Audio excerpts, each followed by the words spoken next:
Welcome back, guys, to part 2. So let's continue with some examples of phishing attacks. The answer to this question could fill a multiple volume book series, even if we just focused on the highlights. Here's a sampler platter of phishing's greatest hits. During the lead up to the 2018 FIFA World Cup in Moscow, the international football soccer scene was awash in phishing scams. Victims were tempted with free tickets, last-minute hotel deals, and team merchandise. By hacking into the database of partner hotels associated with Booking.com, one group of attackers was able to smish the site's users via WhatsApp and SMS. The phishing surrounding the event grew so intense, the FTC was forced to issue an official advisory. Beginning in 2007, Operation Fish Fry grew over 2 years to become the FBI's largest ever international cybercrime investigation at the time. The operation aimed to disrupt a phishing ring that tricked victims into providing their account numbers, password, and PINs using emails and spoofed websites. By the end of the investigation, the cybercriminals had managed to transfer approximately $1.5 million from victims to accounts held in the U.S. But the FBI and Egyptian authorities were able to charge over 100 suspects across the U.S. and Egypt. Target faced global backlash after a 2013 data breach that compromised 110 million of their customers. While the retail giant has yet to release the full details of the attack, it's since been concluded that things began with a phishing email sent to one of Target's third-party vendors. Beginning 2 days before Black Friday, the hackers tapped into Target's point-of-sale card readers to glean a whopping 11 gigabytes of customer credit and debit card info. As a result, Target paid out a record-smashing settlement of $18.5 million. The vast majority of phishing attacks are conducted via email. Want to find out how phishing emails work? Let's get into it. Most phishing emails can be sorted into one of several categories. Here's a look at some of the ones you're most likely to see. Billing and invoice problem. You'll be told that something you recently bought online can't be shipped due to a billing issue. If you click through, you'll be taken to a spoofed landing page that prompts you to enter your financial info, at which point the phishers have it. The government is out to get you. These emails appeal to your willingness to believe or submit to requests from authority figures, usually threatening in nature.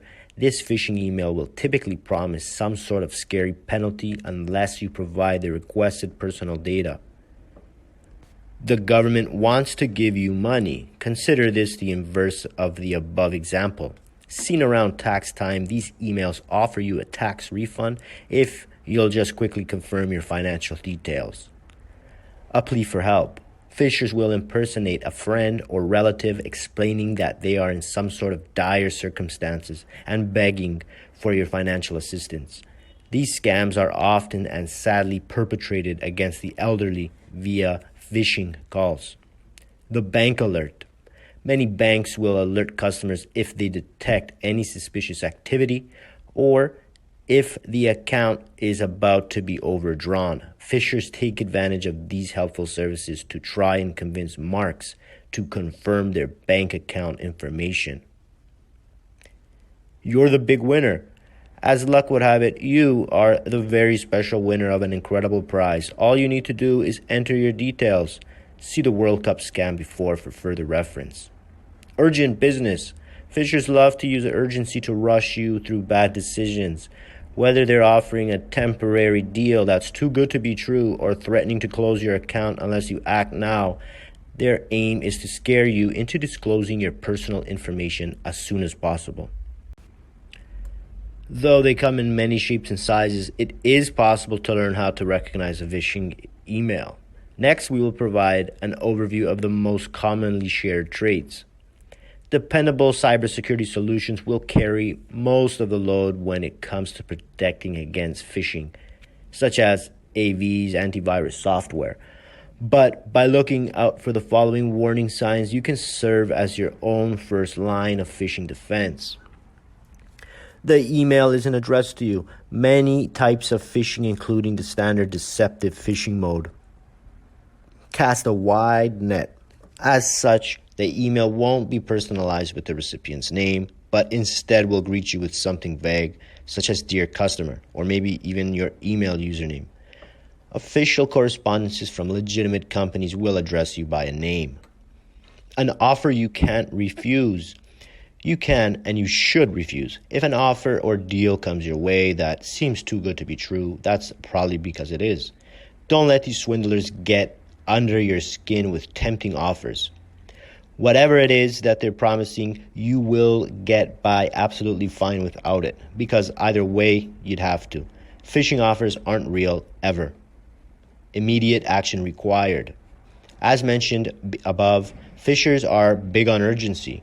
Don't fall for the FOMO, fear of missing out. Don't believe the threats, and most importantly, don't get rattled. No legitimate entity, whether government or corporate or otherwise, will give you just one sliver of a chance to act before closing the door. Shorten link. Look out for malicious links hiding behind link shortening services. As a rule, hover over the links before clicking through, since most mobile interfaces don't provide this functionality. Be doubly suspicious of links while checking emails on the go. Misspelled links. Hackers host spoofed versions of legitimate websites with URLs that are almost the same, and they encourage you to click these links in their phishing emails.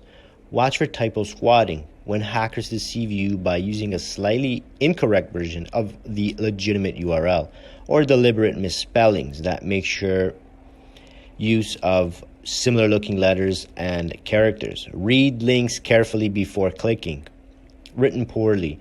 Your bank isn't going to send you an email that's riddled with typos and grammatical mistakes. A phisher, on the other hand, can and often will. Careless errors like these are dead giveaways of a phishing email. Attachments.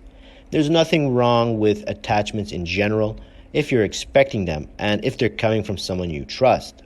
Outside of this context, steer clear of unknown attachments. Scammers can even hide malware in rich content files like PDFs. Personal info requested. Phishers are after your data. If you've received an email asking you to confirm your account info, login credentials, or other personal information, you're likely being phished. You don't use this company or service. Phishers don't usually have access to user databases of companies they impersonate, and so they blast phishing emails out to anyone they can find. And if you receive an email from content streaming service A, but you're a diehard loyalist to content service B and C, that's phishing. The above email is one I actually received in my personal inbox. I imagine that if I had fallen for this ruse and replied to the email, I would have been asked to provide my Google account login credentials. Note how it contains many of the warning signs discussed here. Informally written subject, sent from a suspicious email address, recipient is not your actual email address, email not addressed to the recipient, grammatical and other language errors in the email content, immediate action requested, and finally, missing the typical signature content you'd expect in an official email. We have reached the end of part 2, guys. Make sure to stay tuned for our next part and let us know if you have any questions in the comment section below. Take care, and like always, we'll catch you in the next one.